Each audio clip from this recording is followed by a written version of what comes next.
جی بسم اللہ الرحمن الرحیم۔ اس کردان کی آخری دو سیغے ہمارے رہ گئے، ضربتو، ضربنا۔ پہلے تو کاکا یہ بتا کہ یہ سیغے کون سے ہیں۔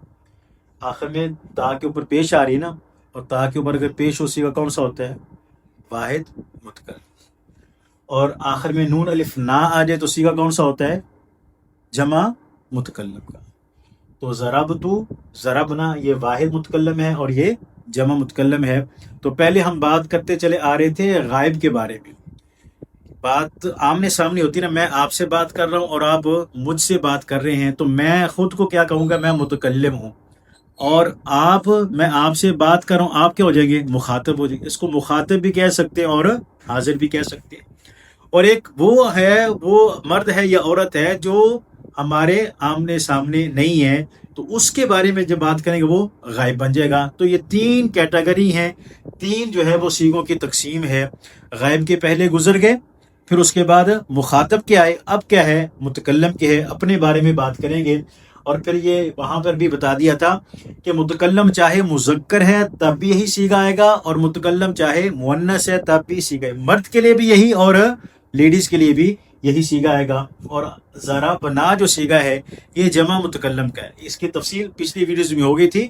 تو ضربنا جو ہے تثنیہ کے لیے بھی یہی آئے گا، جمع کے لیے بھی یہی آئے گا، مذکر کے لیے بھی یہی آئے گا، اور مؤنث کے لیے بھی یہی سیغہ آئے گا۔ اب ان دو سیغوں کو ہم نے ترجمہ دیکھنا ہے، اور ترجمے کے ساتھ جو ہے نا پھر اس کا اجرا دیکھیں گے۔ ضربتو، مارا میں ایک مرد نے، مارا میں ایک مرد نے، یعنی میں نے خود نے یہ کام جب آدمی کرتا ہے تو پھر اس کے لیے ضربتو کی شکل جیسا یعنی متکلم کا سیغہ وہ استعمال کرتا ہے۔ تو پھر یہ چونکہ مؤنث کے لیے بھی آتا ہے، تو اگر لیڈیز اگر کہے گی کہ میں نے یہ کام کیا تو اس کے لیے کیا آئے گا؟ مارا میں ایک عورت نے۔ مرد کہے تب بھی، عورت کہے تب بھی یہی سیغہ استعمال ہوگا۔ تو مارا میں ایک مرد نے یا مارا میں ایک عورت نے۔ اب جس سیغہ ہے ہمارا ضربنا، پہلے تو سیغوں کی تقسیم ایسی تھی نا، پہلے واحد کا آتا، پھر تثنیہ کا آتا، پھر جمع کا آتا۔ تو یہ واحد آ گیا، جمع آ گیا، درمیان میں تثنیہ کہاں چلا گیا؟ تو یہ پہلے بھی عرض کیا تھا، تثنیہ اسی کے اندر چلا گیا۔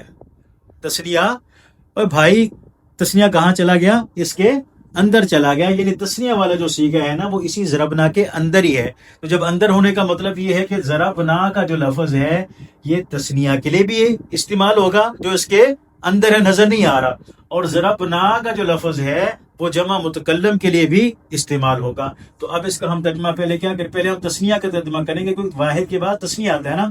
تو اب اس کا ترجمہ کیا ہوگا؟ مارا ہم دو مردوں نے، مارا ہم دو مردوں نے۔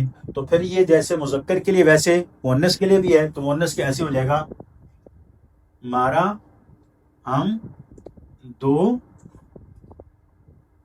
عورتوں نے۔ مارا ہم دو مردوں نے تب بھی ضربنا آئے گا، مارا ہم دو عورتوں نے تب بھی ضربنا آئے گا۔